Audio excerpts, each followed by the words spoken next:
Hello, Dudlana. Kumusta? Fiamdo di kamo. So, share ko lang as a first time mom, no? Dili jud ay siya lalim. Dili jud ay siya lalim, promise.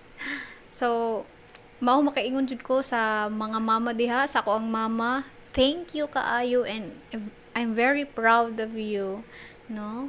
I love you so much, guys, no, sa inyong pag aruga sa amo since baby pa mi nga dili jud ay siya dali, no?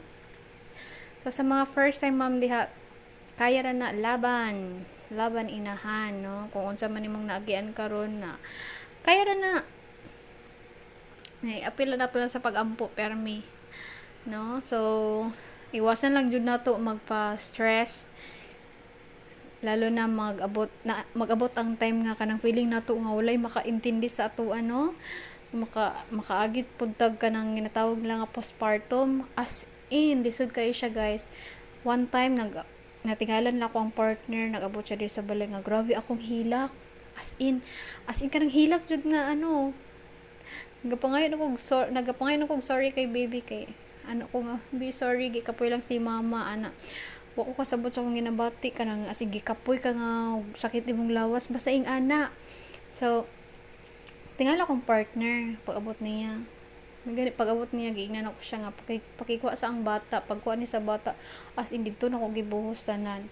Nung gipasagdan na pud ko niya after ato, nag-istorya ming duha as in dako ko ang tabang sa partner sa to ang mga first sa tong mga asawa, no, pag-alalay nila sa to lalo na sa pag alaga kay baby lalo na paggabi pag mapulo pud ang amahan, no. Matingala na lang ko na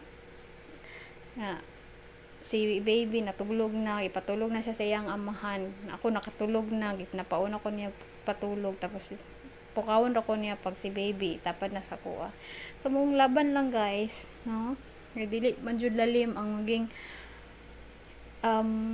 inahan, no, kaya nang jud nato kay mao man jud natong role as a babae. So muna share ko lang, no, kung matulog si baby, kung napulog ka matulog pud ka, pero kung halimbawa nga kanang tulog si baby tas wala kay himuon, lihok-lihok na lang pud ka kay para na ay maatuan imong attention, no, di ka makafeel og laay, di ka makafeel og kanang unsa man ni mingaw kaayo ana ba, di ka makaisip og kanang mga problema ana, di ka makaisip og gikapoy ka. So laban lang og lihok-lihok lang ginagmay, kana pong lihok nga dili ka mabughat, no, kanang mga gaan ra pod lalo na pag nagapa-breastfeed ka. So kailangan po dili ta ma-stress kay para si baby dili pod stress ang iyang milk nga ginadudo gikan sa atoa. So ano lang, laban lang, no,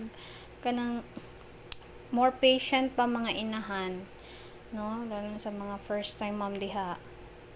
Ako na sana man pud bantay og bata kay since nagworking ko dati, nagabantay naman jud ko bata.